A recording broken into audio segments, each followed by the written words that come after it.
Hi friends, ఈరోజు chicken కర్రీని ఇలా ఒకసారి ట్రై చేయండి. సూపర్ టేస్టీగా ఉంటుంది. నేను చేసిన విధంగా వీడియోలో చూపించిన విధంగా మీకు యాజ్ టీజ్గా ట్రై చేయండి. సూపర్గా వస్తుంది. ఎప్పుడు ఒకే విధంగా తిన్న ఫీలింగ్ లేకుండా ఇలా కొత్తగా ట్రై చేయండి. చికెన్ ఫ్రై ట్రై చేసి మీకు ఎలా వచ్చిందో కామెంట్స్లో పెట్టండి. నా వీడియో నచ్చితే లైక్ చేయండి. యూస్ఫుల్గా ఉంటే మీ ఫ్రెండ్స్ అండ్ ఫ్యామిలీ మెంబర్స్కి షేర్ చేయండి. హాఫ్ కేజీ చికెన్ తీసుకున్నాను. 3 లెగ్ పీసులు, కొద్దిగా చికెన్ వచ్చిందనమాట. ఈ విధంగా ట్రై చేయండి. ఒక గిన్నెలో నేను చికెన్ తీసుకొని నీట్గా వాష్ చేసేసుకొని ఇది దీంట్లో నేను ఇప్పుడు చూడండి టొమాటో నిల్వ పచ్చడి చేశానమాట. ఆ కారం దీనికి అంటుకొని ఉంది.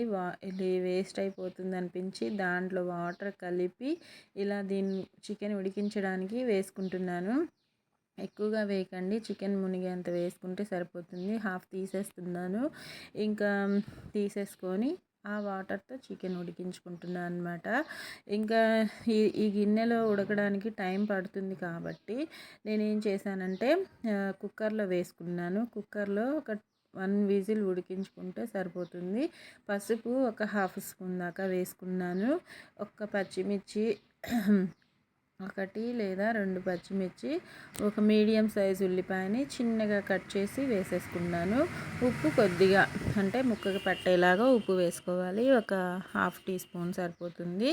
వేసుకొని కుక్కర్లో వేసుకోండి. మనకి గ్యాస్ సేవ్ అవుతుంది. ఈ మధ్య గ్యాస్ లేదు దొరకదు అంటున్నారు కదా. అలాంటి ఇబ్బందులు పడకుండా కుక్కర్లో వేసామంటే ఒక విజిల్కి చికెన్ అనేది కుక్ అవుతుంది. పూర్తిగా ఏం కుక్ అవ్వదు, 50% కుక్ అవుతుంది. మిగిలిన 50% ఎలా చేసుకోవాలో ఇప్పుడు చూపిస్తాను నేను మీకు. ఆయిల్ ఏం అవసరం లేదు, వేయనవసరం లేదు. ఇలా డైరెక్ట్గా కుక్కర్లో ఒక విజిల్ పెట్టేసుకుంటే 50% ఉడుకుతుంది. ఇంకా మిగిలిన 50%ని ఫ్రై చేసుకుందాము, ఓకేనా. ఇంకా అల్లం వెల్లుల్లి పేస్ట్ కూడా వేసాను దాంట్లోనే, ఒక స్పూను. అది కూడా వేసుకొని చక్కగా మిక్స్ చేసి ఒక్క విజిల్ రప్పించుకోండి. ఇంకా ఈ కళాయిలో ఆయిల్ ఒక 3 స్పూన్స్, నెయ్యి ఒక 1 స్పూన్ వేసుకున్నాను పెద్ద స్పూన్తోనే. ఎందుకంటే మనం ఫ్రై కోసం ఎక్కువగానే పడుతుంది, ఉడికించేటప్పుడు ఏం ఆయిల్ వేయలేదు కాబట్టి ఇబ్బంది లేదు.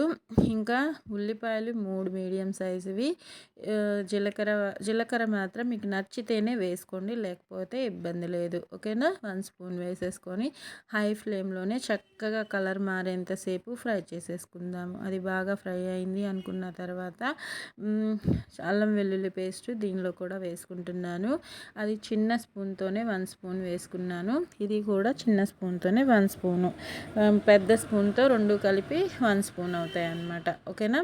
వేసుకొని చక్కగా పచ్చివాసన పోయేంతసేపు ఫ్రై చేసేసుకుందాము. అది బాగా ఫ్రై అయింది అనుకున్న తర్వాత మనం కుక్కర్లో ఉడికించి పెట్టుకున్నాం కదా, ఆ చికెన్ని ఈ టైంలో దీంట్లో వేసేసుకుందాము.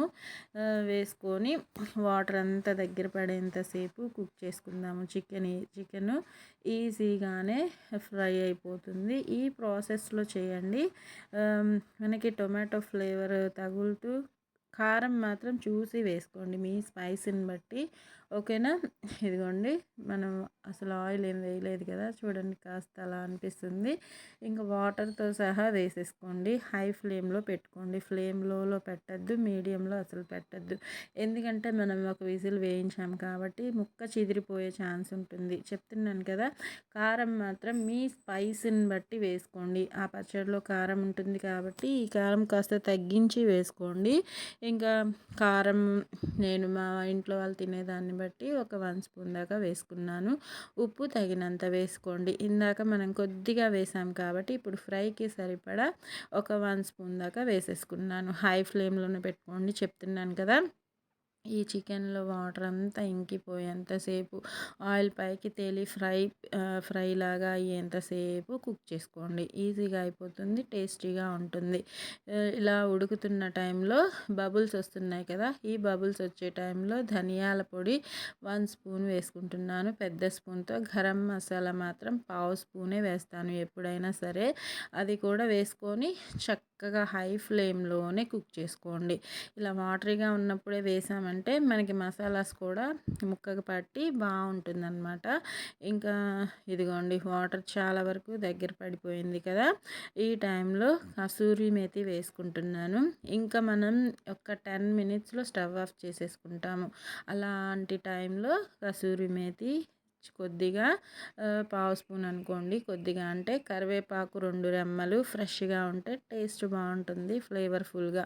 కొత్తిమీర పుదీనా 2 కలిపి వేసుకుంటున్నాను. ఫ్రైస్లో పుదీనా కూడా చాలా బాగుంటుంది, అంటే మనకి రెస్టారెంట్ స్టైల్లో టేస్ట్ ఉంటుందన్నమాట. అందుకే నేను ఎప్పుడు మ్యాక్సిమం కొత్తిమీర పుదీనా 2 కలిపి వేసుకుంటూ ఉంటాను చికెన్ ఫ్రైస్లో కానీ కర్రీస్లో కానీ.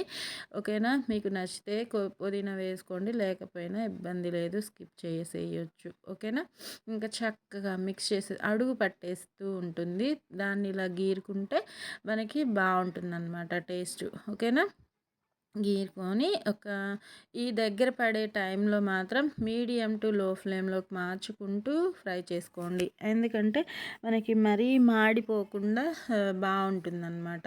ఇదిగోండి మన ఫ్రై అయితే ఆయిల్ పైకి తేలుతూ సూపర్గా రెడీ అయింది. నచ్చితే లైక్ చేయండి, ఆరోగ్యంగా తినండి.